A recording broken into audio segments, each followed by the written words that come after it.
Without any further ado, I'd like to introduce Representative Grayson.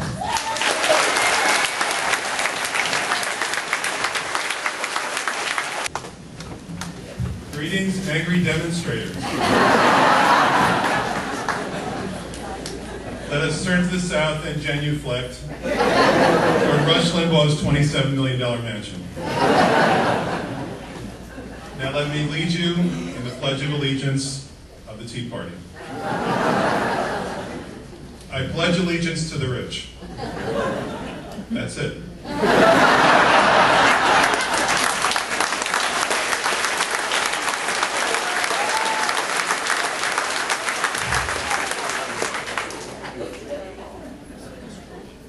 Now, I don't mean to get personal on you, but I did notice there's a lot of Democrats here in the room. It's hard to believe I'm in the Villages.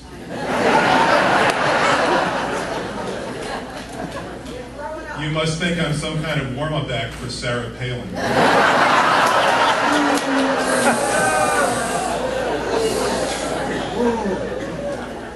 By the way, tonight on Fox News, you'll see a clip of this meeting with the caption, "Grayson booed at town hall meeting."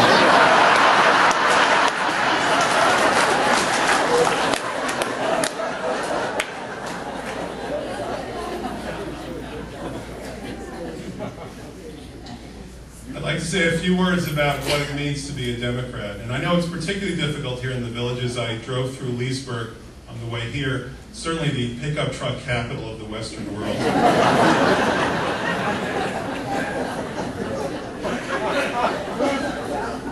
But I know that a lot of you aren't Republicans because it's so hard to be a Republican. I mean, think about it. You gotta be white. You gotta be rich. You gotta be a born-again Christian. You gotta be male. You gotta be straight. And if you believe what's on Fox News, you gotta be stupid.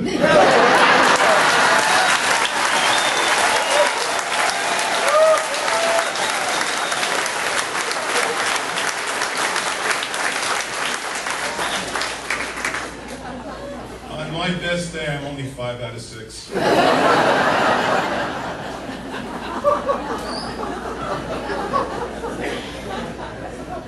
But what about being a Democrat? There's only 2 requirements. You've got to have a head, and you've got to have a heart. That's it. And we're the party of give people a break, right? Help out people in need. We're the party of there but for the grace of God go on. That's the Democratic Party.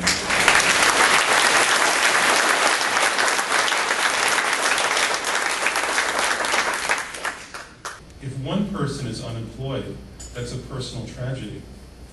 If 23 million people are unemployed, that's a national tragedy. We have 23 million people in America today who cannot find full-time work.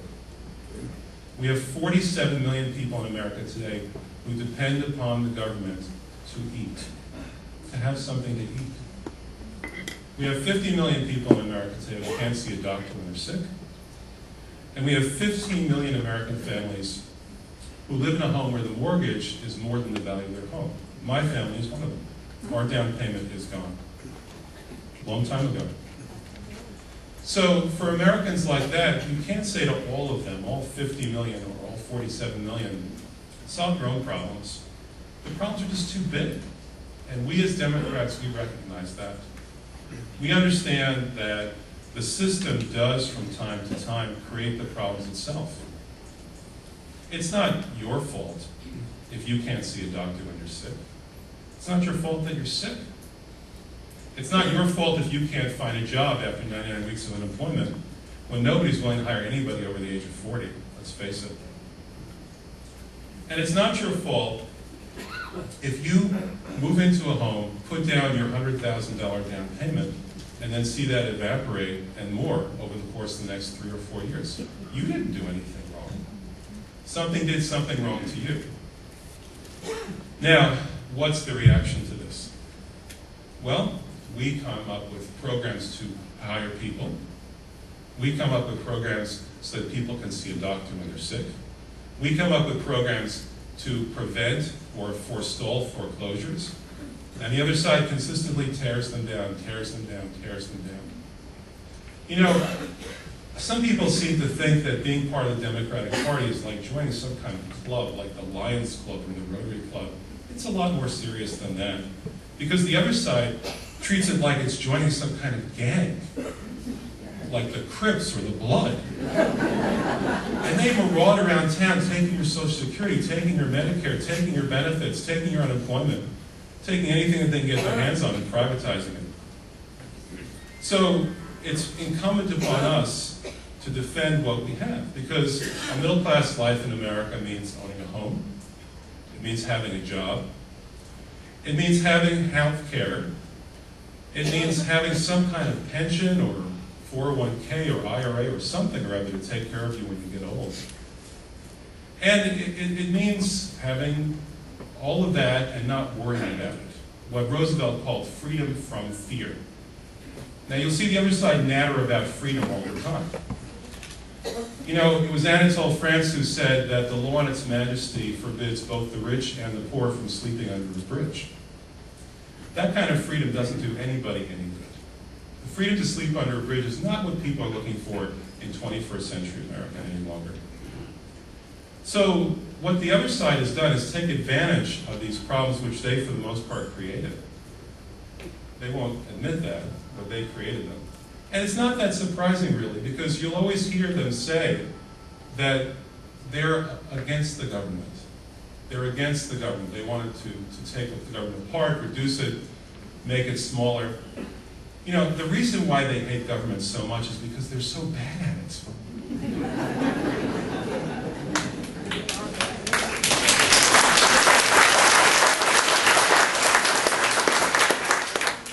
So now, as we go through this crisis where your 401k became your 201k and your 201k became your 101k,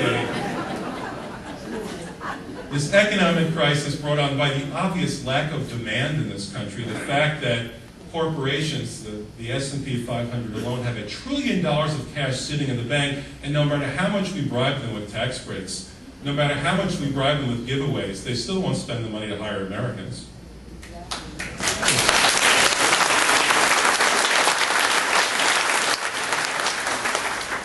And the big banks who have $700 billion of bailout money from the taxpayers, from you and me, while you and I couldn't get a loan to save our lives, but they got $700 billion from the federal government. That's over $2,000 for every single human being in America. They have $1 trillion now, $1 trillion of U.S. currency on deposit with the Federal Reserve, drawing interest from you and me, and they won't invest that money in small businesses, in mortgages, or anything that's useful to you or me. And to top it all off, we continue to spend hundreds of billions of dollars every year on 3 wars: Iraq, Afghanistan, and now Libya. All of this money that could have been spent on rebuilding America. So it should come as no surprise that the economy isn't functioning very well. But it should also come as no surprise that the other side thinks that rather than dealing with our problems, the 50 million people who can't see a doctor when they're sick, the 47 million people who depend upon the government to stave off hunger, rather than dealing with those problems, the other side thinks that we should be obsessed with what the federal deficit might or might not be in the year 2021. Well, I disagree. You know, the fundamental difference between the parties is not so much what we do about problems, but what we recognize as problems. You and I care about the things that matter in ordinary people's lives. You and I want to apply the rational analysis that will let us solve people's problems and make America the paradise on earth that it could be. We still are the richest country in the world, you know. But the other side wants to tear down Social Security, tear down Medicare, tear down Medicaid. And think about what that means. Who gets Social Security? Old people, most of whom don't work. Some of whom might even be in this room.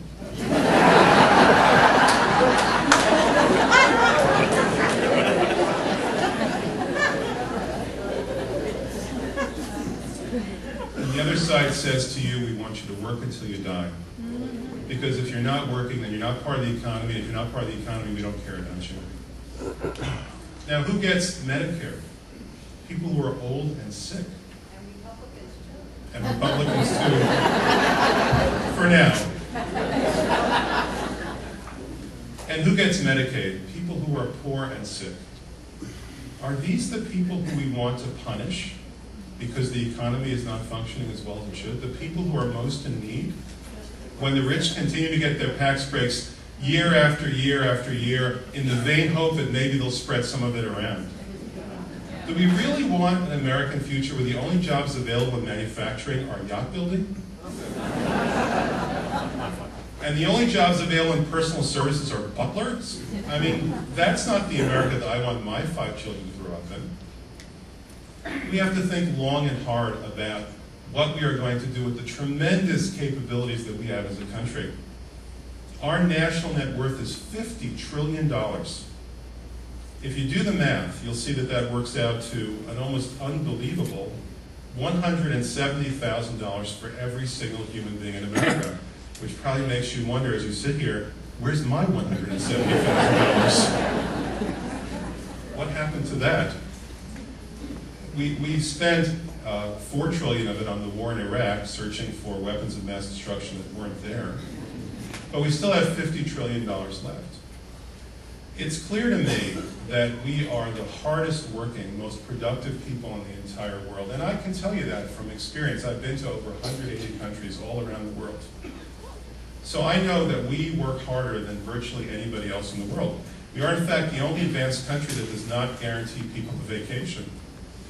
Every other industrial country in the entire world guarantees people at least 1 week off. In America, we don't have a law like that because we work as hard as we do. And the result of all of that is that we have a tremendously productive, capable economy. But that economy can't function when 1/4 of us have a negative net worth. 1/4 of America is now literally broke. They owe more than they owe. 1/4 of all the people in the United States. And that's the result of the collapse of the housing market. But it's going deeper than that. Every day, more and more people are falling out of the middle class. So we have the ability to make this country a beautiful place. A place like the kind of place that our parents only dreamed of. A place where everyone has a job who wants a job. A place where children go to college, the best college they can possibly go to without worrying about how their parents are going to pay for it. An America where everybody has time off to enjoy their time with their families, with the people who they love. An America where everybody has sick leave, everybody has a pension. That's the kind of America that you want, that's the kind of America that I want. That's the kind of America that the Democratic Party strives for. And that's why a meeting like this matters. That's why a meeting like this is important, because it shows, look around the room, it shows there's a lot of people who feel like you do. There's a lot of people who are kindred spirits. There's a lot of people with a head and a heart. There's a lot of good Democrats in the villages, as it turns out.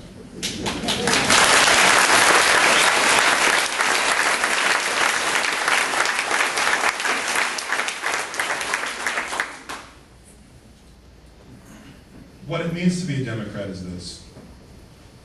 We care. It's that simple. We care. And we have the answers to people's problems if we are allowed to go forward and to put those answers into effect. Because in the end, friends, you are my friends, in the end, you have only 3 friends in life. God, your mama, and the Democratic Party.